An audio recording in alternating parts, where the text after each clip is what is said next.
안녕하십니까. 윤창용 목사입니다. 말씀을 통해서 참된 진리와 지혜를 얻을 수 있는 성경 속속에 오신 여러분을 환영합니다. 환영합니다. 감사합니다. 바쁘신데도 우리가 이제 그 신앙생활 하는 데서 꼭 필요한 게 있죠. 그게 기도하는 것입니다. 그래서 성경에서는 쉬지 말고 기도해라 이렇게 얘기를 하셨는데 주로 언제 기도하세요? 아침에 일어나서 그다음에 중간에 쉬는 시간에 한번 네, 자기 전에 아이들을 위해서 한번 그래요. 꼭 네. 기도해 주시고 또 세례 씨는 언제 기도 주로 하세요? 저도 아침에 일어나서 침대에서 다리 내려놓기 전에 이제 기도를 하고요. 그래요. 그 약간 순간순간마다 기도를 하는데 사실 시간을 내어드려서 기도를 해야 되는데 그걸 잘 못하고 있는 것 같아요. 네. 그러니까 이제 이동할 때라든지 또 혹은 짜투리 시간을 이용해서 기도를 해야 되는데 제가 어릴 때 저에게 굉장히 큰 감명을 주었던 분이 한 분 계신데 성가대 지휘자이셨는데 이분이 항상 그 끈매는 신발을 신고 다니셨어요. 이제 끈매는 신발을 신고 다니니까 불편하잖아요.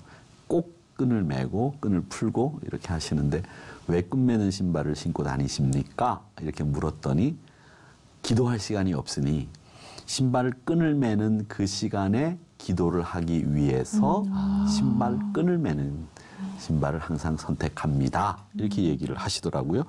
그래서 그분에게 저런 시간도 기도하는 시간으로 만들어 가시는구나 라고 하는 것을 배웠는데 뭐 두 분은 아무래도 드라마도 준비를 하셔야 되고 가족들을 위해서도 건강 또 나라와 민족을 위해서도 뭐 기도 많이 하셔야 될 거라고 생각하지만 이 문제 해결을 위해서 기도만큼 좋은 방법은 전 없다고 생각해요. 그래서 늘 우리 신자들에게도 말씀드리지만 우리 신앙인이라고 하는 것은 문제와 씨름하는 사람이 아니라 하나님과 씨름하는 사람이에요. 그러니까 문제 때문에 그 문제를 가지고 씨름하지 마시고 하나님하고 씨름하시면 이 문제가 저절로 해결이 돼요.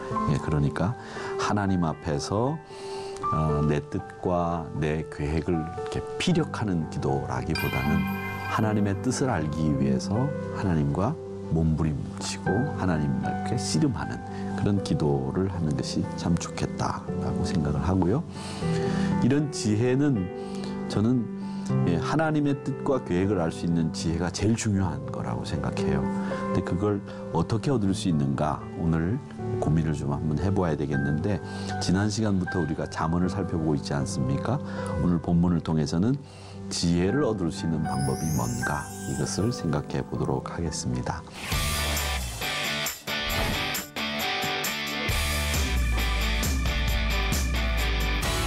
유대인들에게 전해 내려오는 이야기 가운데 이런 이야기가 있습니다.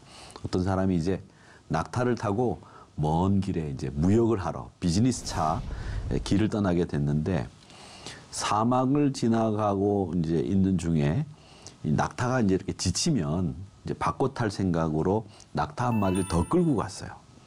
이제 이 녀석이 지치면 여기 타고 또 이 녀석이 지치면 여기 타고 이렇게 하려고 끌고 갔는데 얼마를 가는 중에 이 주인을 태우고 가던 낙타가 이 뒤를 돌아보니까 저 녀석은 아무것도 안 태우고 안 싣고 그냥 따라오거든. 너무 편하게 따라오는 거예요. 자기는 그 무거운 주인을 등에 업고 가고 있는데 가만 생각해보니까 이 녀석이 화가 나.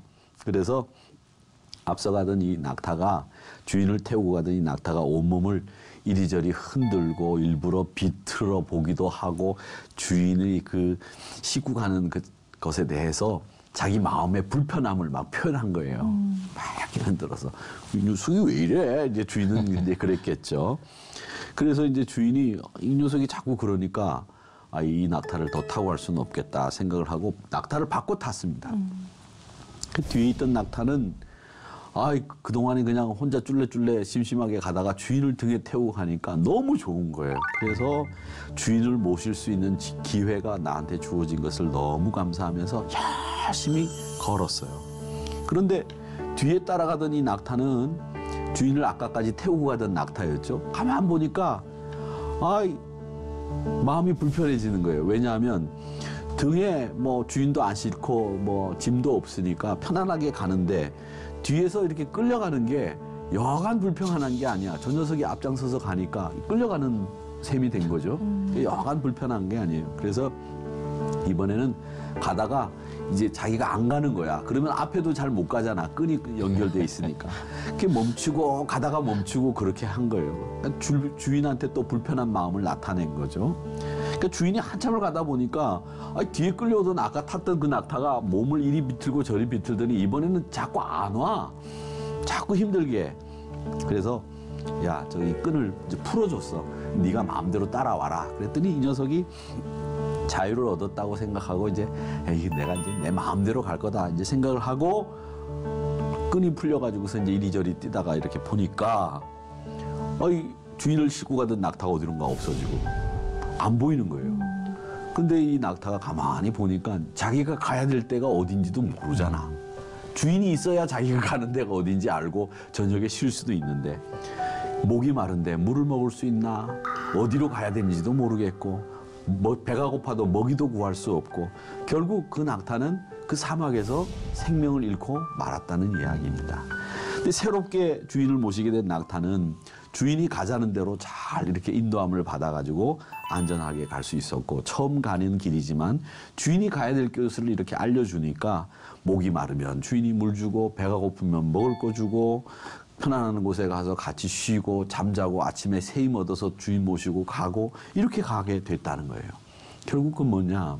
이 얘기가 우리에게 주는 교훈은 주인을 잃으면 그 인생은 생명이 끝나버리고 주인을 모시고 살면 그 인생은 편안한 삶을 살 수 있게 된다. 비록 등에 주인을 업고 가는 힘든 삶이기는 하지만 그래도 그것이 생명을 유지하고 자신의 목적지까지 갈 수 있는 유일한 길이다라고 하는 겁니다.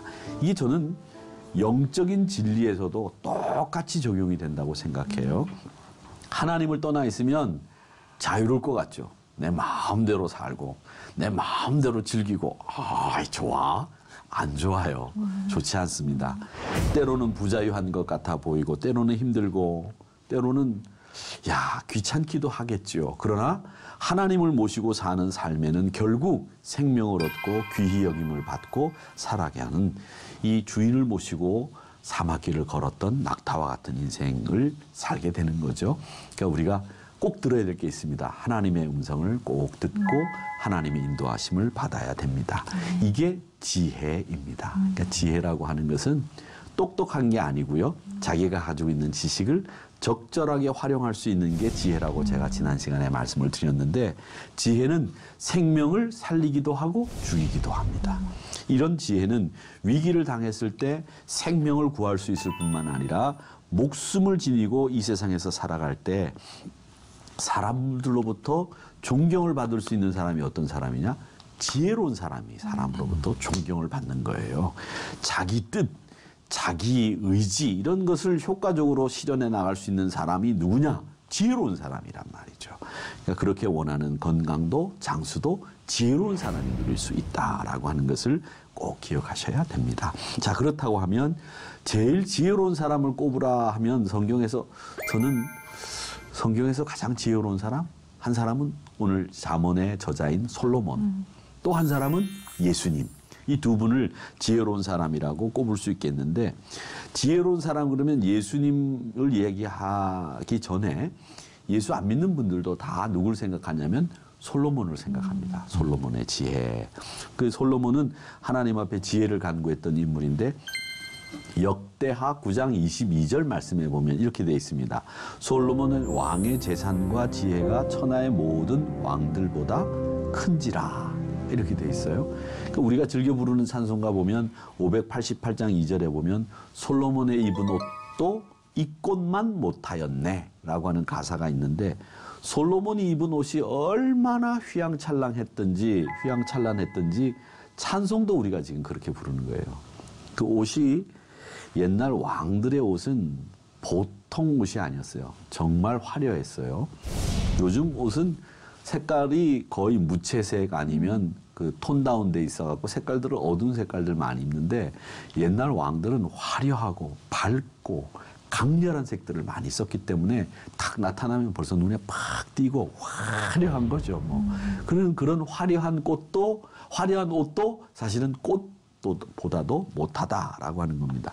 그리고 이 솔로몬이 그렇게 화려하고 휘황찬란한 삶을 살았지만 지혜로도 유명했던 사람이죠. 지난 시간에도 잠깐 말씀드렸지만 이 한 여자가 아기를 낳고서 이 미련한 여자가 아기를 낳고 난 뒤에 자기가 깔아서 이렇게 죽인지도 모르고 자기 아이를 깔아서 죽였어. 근데 옆에 보니까 자기랑 똑같이 애를 낳은 여자는 아기를 잘 안고 키우거든. 그 여자한테 아기를 뺏어가지고 자기 아기라고 우기네. 그러니까 막 태어난 아기를 보면 누구인지 어떻게 알아. 그래서 그 아기를 가지고 와서 서로 자기가 엄마라고 하니까 잘라라. 그러다가 진짜 엄마는 살려라. 그렇게 해가지고 살았다는 이야기죠. 그 다음에 또 솔로몬은 어떻게 해서 지혜로운 사람이라고 하는 얘기가 나오냐면 스바의 여왕이 소문을 들었는데 가장 지혜로운 사람이 솔로몬이라고 하는 소문을 들었어요. 그러니까 이 여왕이 말이죠.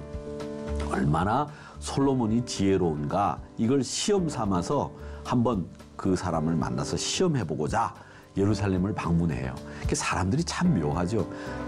지혜롭다 그러면 그냥 믿어주면 되는데 정말 지혜로운가 내가 확인해 봐야 되겠다 생각을 하고 이 스바의 여왕이 이 솔로몬을 찾아온 거예요. 그 예루살렘을 직접 방문한 이 스바의 여왕이 솔로몬에게 많은 질문을 쏟아냈어요. 뭐 여러 가지를 물었겠죠. 근데 스바의 여왕 혼자 생각으로는 이 정도의 어려운 질문이라고 한다면 아무리 지혜로운 솔로몬이라도 맞추지 못할 거다 이렇게 생각을 했는데 솔로몬이 다 맞추는 거예요. 다. 뿐만 아니라 솔로몬이 건축한 궁궐, 성전, 그리고 자기를 위해서 차려놓은 진수성찬, 또 도열에 있는 문무백관들, 그리고 술관원뿐만 아니라 여호와의 전에 올라가는 층계가 얼마나 화려한지 정신이 어지러질할 정도였어요. 솔로몬의 지혜와 영광이 이 정도로 대단하고 화려했다는 겁니다. 그러니까 예전에 나중에 이스라엘 사람들이 바벨론 포로로 끌려가요. 그러다가 그 포로에서 끌려갔다가 다시 돌아와서 성전을 다시 짓거든요. 파괴된 성전을 회복해요.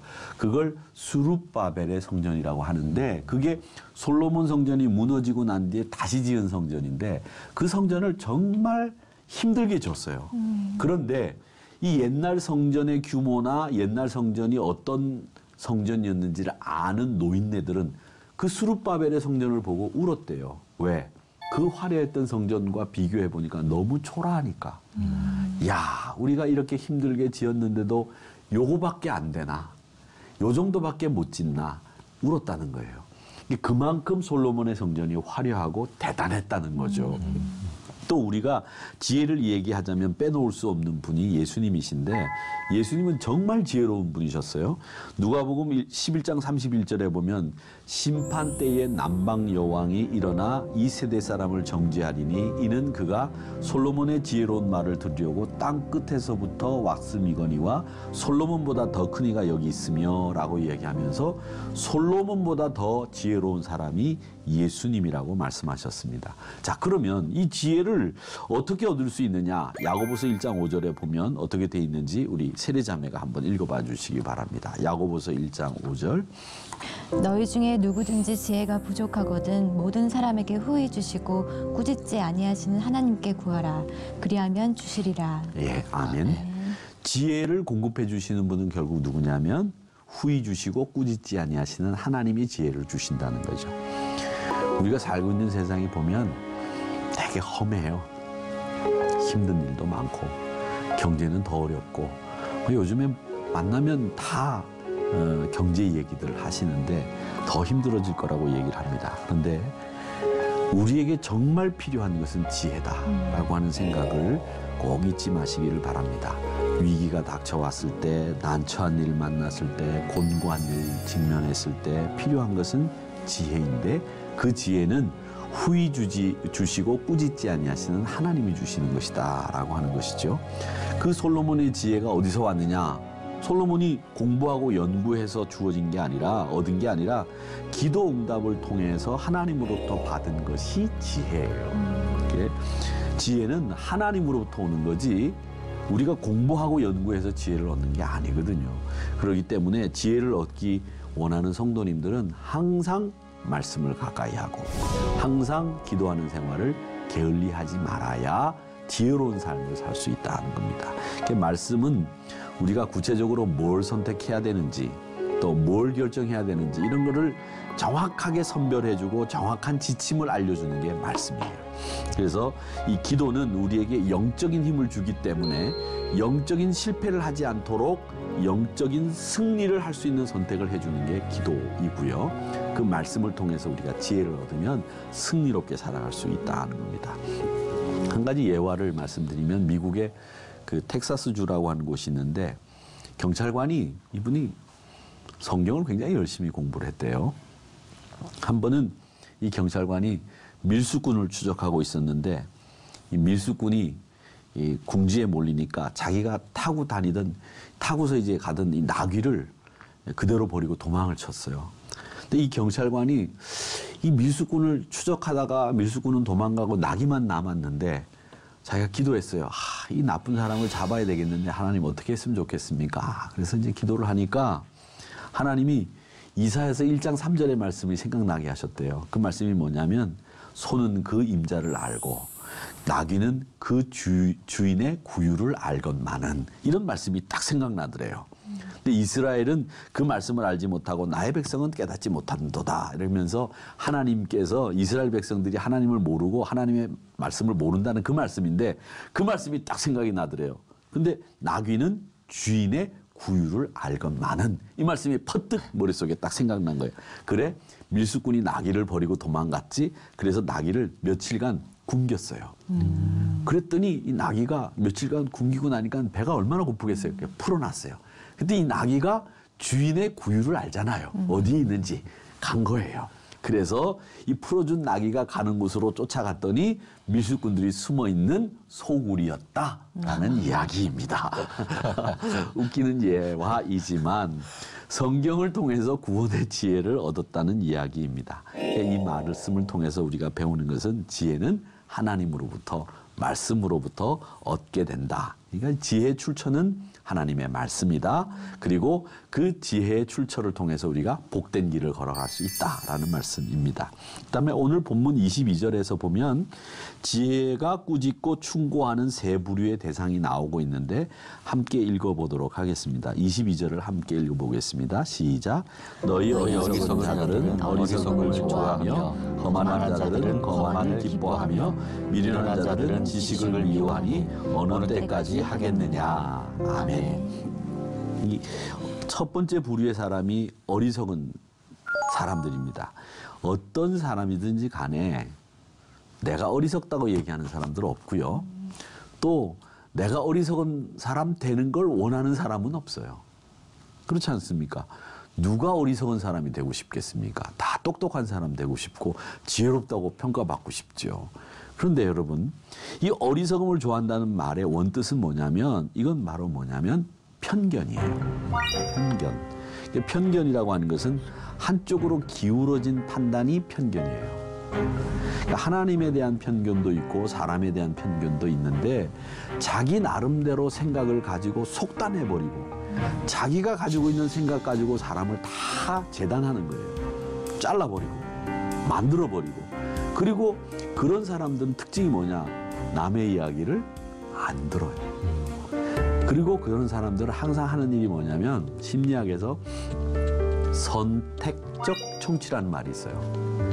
똑같은 말을 듣는데 자기가 듣고 싶은 말만 딱 듣고 나머지는 다 흘려버리는 거죠. 그게 선택적 청취예요. 이런 사람이 대체로 보면 지혜롭지 못한 사람들이 그런 사람들이란 말이죠. 그래서 우리가 이 속단이나 자기 나름대로 판단하는 이 편견에서 벗어나야 우리가 어리석은 사람이 되지 않을 수 있습니다. 원숭이가 오솔길에서 도마도를 봤는데 새빨갛게 무르익은 이 탐스러운 도마도 원숭이가 얼른 주워 먹었어요. 정말 맛있다. 야, 이거 맛있다. 그랬는데 이 맛있는 거의 이름을 몰랐습니다. 그냥 새빨간 것이 맛있다고 원숭이는 생각한 거죠. 그래서 기억을 하기를 뭐라고 하냐면 새빨간 건 맛있다. 이렇게 생각을 했어요. 근데 오솔길을 가다 보니까 또 새빨간 게 있는 거예요. 그건 뭐였느냐? 고추였어요.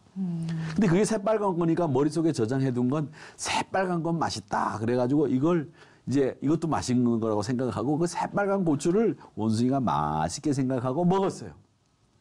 그런데 아무 생각 없이 입에 넣는 순간 씹자마자 이건 불이 나는 거죠. 불이 나는 거죠. 아무 생각 없이 입에 넣고 씹다가 도깨비 불이 난 거죠. 뭐 그야말로 난리가 난 겁니다. 그래서 원숭이 얼굴이 붉게 익었습니다. 이 불은 그 녀석의 배를 지나서 궁둥이마저도 익혔습니다. 그래서 그 원숭이의 얼굴이 붉어졌고 궁둥이도 붉어졌다라는 일화가 믿거나 말거나 있습니다. 아, 그랬군요. 네, 죄송합니다. 처음 이상한 알았어요. 얘기를 너무 재밌어요. 해서 이렇게 써먹어야지.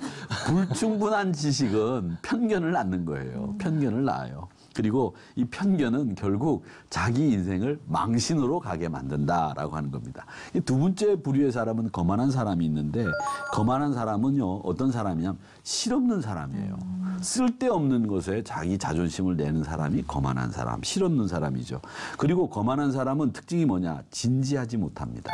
매사에 대충대충 큰 소리 치고 그리고 자기가 큰 소리 친 걸 즐거워해요. 근데 큰 소리 친 걸 즐거워하는 게 아니라 내가 지킨 거, 이룬 것을 즐거워해야 되는데 이런 사람들은 거만한 사람들은 항상 자기가 큰 소리 친 거를 즐거워하고 그걸 약속도 못 지키면서 큰 소리 친 것만 기억하고 사는 사람이 거만한 사람이죠. 그러니까 진지하지 못하니까 실없는 농담이나 툭툭 하고 늘 진지하지 못하니까 사람들 앞에서 거짓말이나 농이나 실없는 이야기를 하면서 보내는 사람들이 다 거만한 사람들이죠.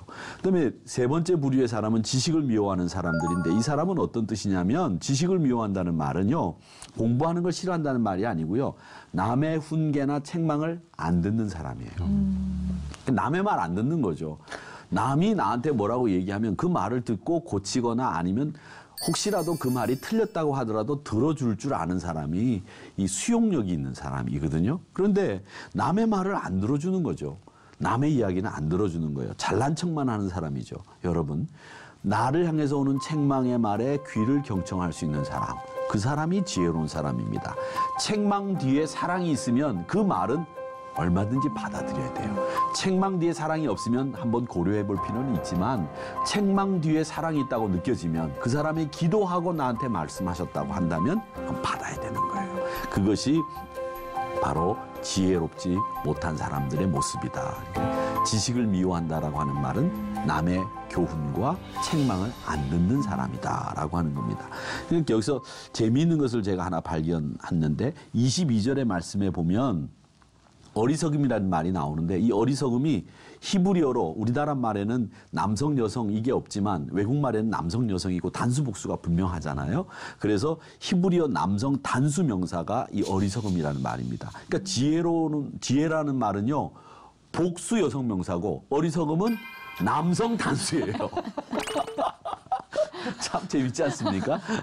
여기서 히브리 사람들은 지혜는 여성의 몫이고 어리석음은 대체로 남자들이 어리석다. 그래서 남성 단수명사다라고 하는 겁니다. 그래서 이 지혜에 관해서 탈무드라고 하는 책이 가지고 있는 얘기를 보면 여성과 지혜에 대해서 어떻게 말하고 있냐면 제가 딱 피니까 탈무드 1권 가정생활 그리고 제일 먼저 나오는 소제목이 여성인데 탈무드에 이렇게 나옵니다. 사악한 여성은 아무리 훌륭한 남자라도 사악하게 만들고 지혜로운 여성은 아무리 사악한 남성이라도 지혜롭게 만든다라는 말입니다. 그러니까 여성이 지혜로운 게 훨씬 더 유익하고 능력이 있다는 얘기겠죠.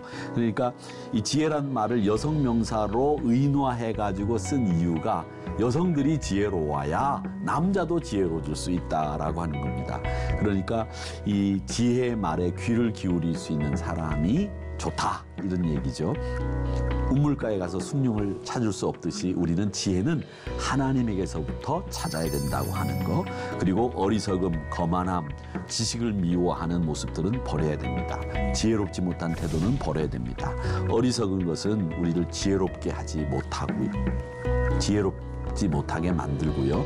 하나님의 말씀만이 우리를 지혜롭게 한다고 하는 것 꼭 기억하시고, 우리가 열게 되는 이 지혜의 창문은 바로 하나님의 지혜의 말씀이 있는 곳이다 라고 하는 것을 아시고, 엉뚱한 곳에서 지혜를 찾기 위해서 방황하지 마시고 하나님 말씀 안에서 지혜를 캐내어 여러분의 지혜로 만들어 가시기를 바랍니다. 그래서 지혜로운 사람들이 다 되셔서 미련하고 지식을 미워하고 거만하고 어리석은 사람 되지 말고 지혜로운 여러분들이 되시기를 주님의 이름으로 바랍니다. 오늘 강의는 여기까지 하도록 하겠습니다. 저는 다음 시간에 만나도록 하겠습니다. 고맙습니다. 감사합니다.